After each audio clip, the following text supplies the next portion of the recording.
the world about to end? Has World War III already started? Stop for a moment. Every news channel is screaming about the war between the United States and the Iran. But if we slow down and examine the situation carefully, we realize something more important. That what we are witnessing is not a sudden war. It is the result of decades of geopolitical tension. And like most conflict in international politics, it is rarely about the heroes and villains. It's about power, security, and strategic interest. Iran and the United States are two actors playing a complex game on the global chessboard. One is trying to maintain its dominance, and the other is trying to guarantee survival. And in geopolitics, who is right and who is wrong entirely depends on which side of the border you are standing on. Now, to understand why the current confrontation looks the way it does, we need to briefly step back into history. In 1953, Iran had democratically elected Prime Minister Mohammad Mossadegh. His government attempted to nationalize Iran's oil industry. His idea was simple, that Iran's oil should belong to Iran, but the West didn't like it. Control over oil wasn't just about economic, it was about strategic power. And soon after, Pope, supported by British intelligence and the CIA, removed Mossadegh from power. The Shah of Iran, Mohammad Reza Pahlavi, regained full control of the country. For many Iranians, this moment became a lasting lesson. They believe that when strategic resources like oil are involved, powerful nations may intervene to protect their interest. This belief shaped Iranian political thinking for decades.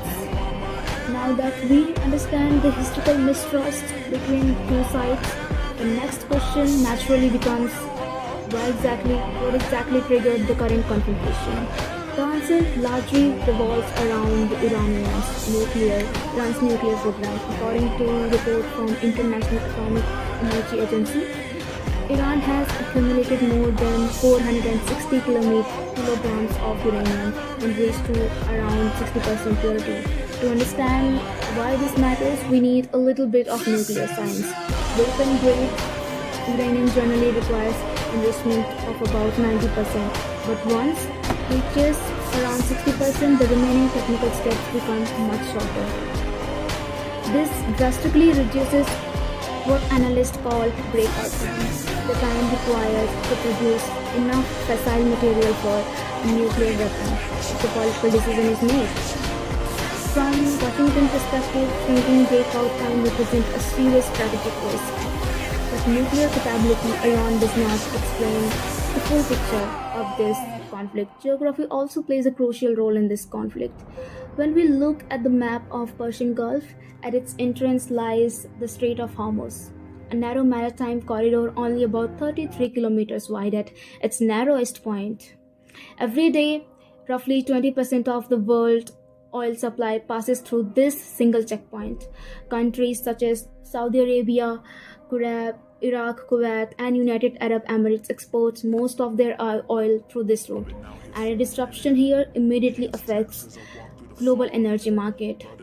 This is why the Strait of Hormuz is often described as the most important oil transit checkpoint in the world. Now, when you combine nuclear capability with such a critical geographical position, the strategic calculation of global powers begin to change.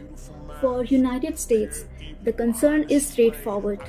If Iran develops a credible nuclear deterrent while also having geographical influence near the Strait of Hormuz, it gains enormous strategic leverage over global energy flows that could shift the balance of power in the Middle East.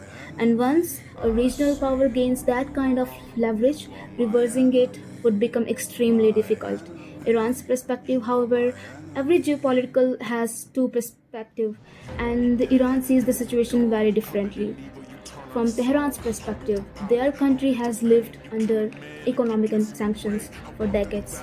Their currency has weakened, inflation remains high, and the economic pressure is constant.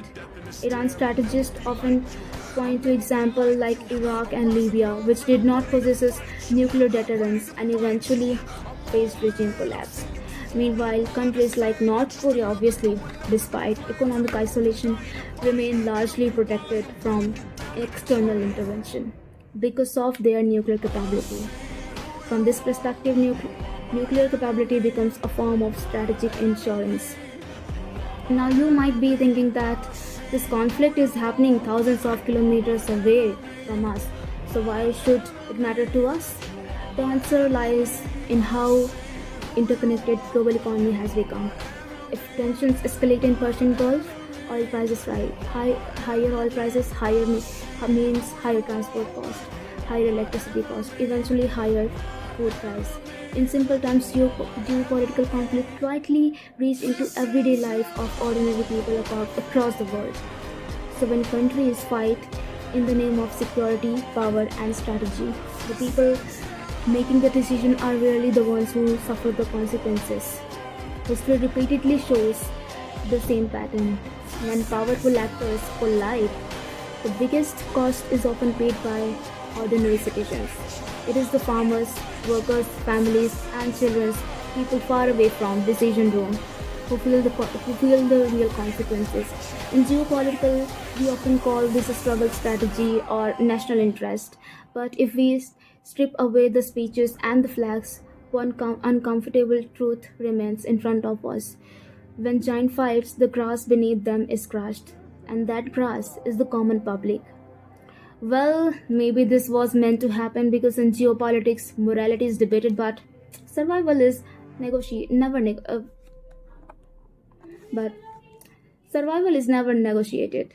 What's your take on this? Let everyone know in the comment section below.